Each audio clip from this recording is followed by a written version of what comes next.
আজ আমরা ইংরেজি বাক্যের বিভিন্ন অংশ অর্থাৎ পার্টস অফ স্পিচ সম্পর্কে জানব।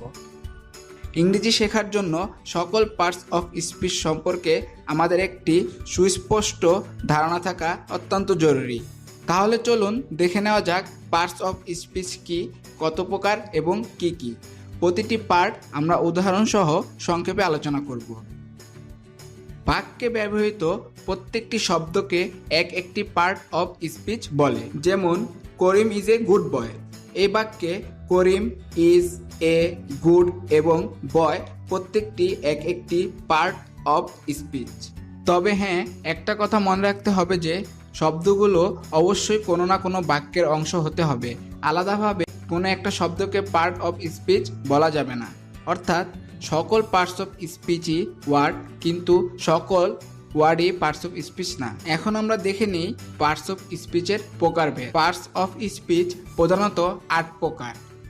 যেমন noun, pronoun, adjective, verb, adverb, preposition, conjunction, interjection. Noun বা বিশেষ্য, সহজে বললে যে ওয়ার্ড দ্বারাই কোনো কিছুর নাম প্রকাশ করা হয় তাকেই নাউন বলে।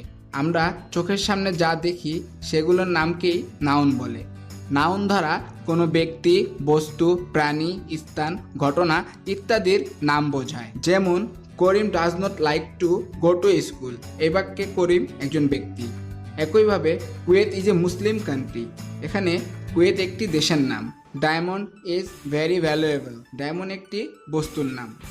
প্রোনাউন বা সর্বনাম, সহজভাবে যে সকল শব্দ আমরা নামের পরিবর্তে বসাই তাকেই প্রোনাউন বা সর্বনাম বলে। যেমন শি, হি, উই ইত্যাদি। যেমন করিম ইজ এ গুড বয়। এখানে করিম একটি noun. He goes to school everyday. একইভাবে we should take care of our children. উপরের উদাহরণগুলো দেখলে করিম নামক একটি ছেলের সম্পর্কে বলা হয়েছে। প্রথমবার তার নাম হিসাবে ব্যবহার করা হয়েছে। পরবর্তীতে যতবার তার নাম আসবে ততবারই তার নামের পরিবর্তে প্রোনাউন হিসেবে হি ব্যবহার করা যাবে। তেমনি বিভিন্ন ধরনের নাউনের জেন্ডার এবং নাম্বার অনুযায়ী প্রোনাউন বসাতে হয়। অ্যাডজেক্টিভ নাম বিশেষণ, যে সকল শব্দ দ্বারা কোনো নাউন বা প্রোনাউনের দোষ, গুণ, সংখ্যা, পরিমাণ, অবস্থান ইত্যাদি প্রকাশ করা হয় তাকেই অ্যাডজেক্টিভ বলে। যেমন Naima is a beautiful girl. এখানে নাউন হচ্ছে নাইমা এবং বিউটিফুল দ্বারা তার গুণ প্রকাশ করা হয়েছে। একইভাবে হি হ্যাজ 3 রেড পেন, অর্থাৎ 3 নাউনের সংখ্যা বোঝাচ্ছে। ভার্ব ক্রিয়া বা কাজ, যে শব্দ দ্বারা কোনো কাজ করা বা হওয়া বোঝায় তাকে ভার্ব বলে। যেমন go, eat, sleep, buy, sell, work, run, see, play, write, give ইত্যাদি। যেমন উই প্লে ক্রিকেট। এখানে প্লে হচ্ছে ভার্ব। একইভাবে he writes a letter. He gave me a glass of water. Adverb ক্রিয়া বিশেষণ, যে সকল শব্দ ভার্ব, অ্যাডজেক্টিভ বা অন্য কোনো অ্যাডভার্বকে মডিফাই করে বা কোনো কিছু অ্যাড করে সেই সকল শব্দগুলোকে অ্যাডভার্ব বলে। যেমন ভেরি, স্লোলি, ওয়েল, কেয়ারফুলি ইত্যাদি। He asked my name gently. জিজ্ঞেস করেছে কিভাবে? ভদ্রভাবে। জেন্টলি আস্কড ভার্বকে মডিফাই করেছে। একইভাবে she walked slowly. She bought a very long dress. Preposition পদান্বয়ী অব্যয়। বাংলা প্রি শব্দের অর্থ পূর্বে আর পজিশন শব্দের অর্থ অবস্থান।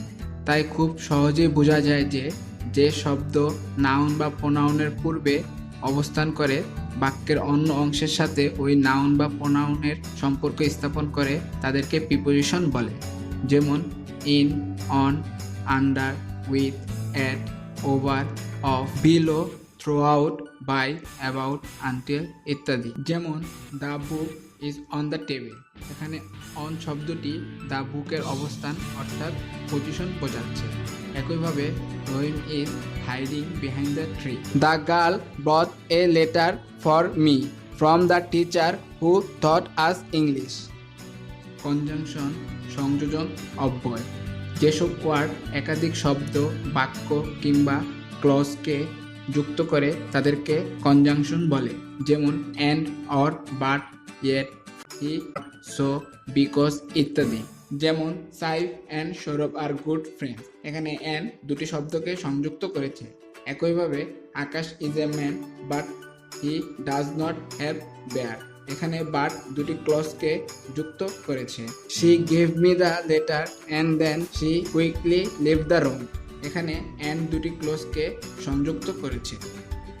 ইন্টারজেকশন আবেগসূচক অব্যয়।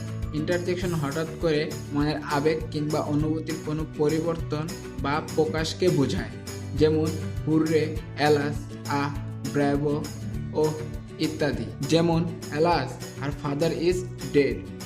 Hurray, we have won the game. O what a beautiful girl she is. আশা করি আপনাদের আর কোনো প্রবলেম হবে না। আর হ্যাঁ, ভিডিওটি ভালো লেগে থাকলে লাইক, কমেন্টস এবং শেয়ার করুন। আর আমাদের সকল ভিডিওর নতুন নতুন আপডেট পেতে আমাদের ইউটিউব চ্যানেলে সাবস্ক্রাইব করুন। ধন্যবাদ।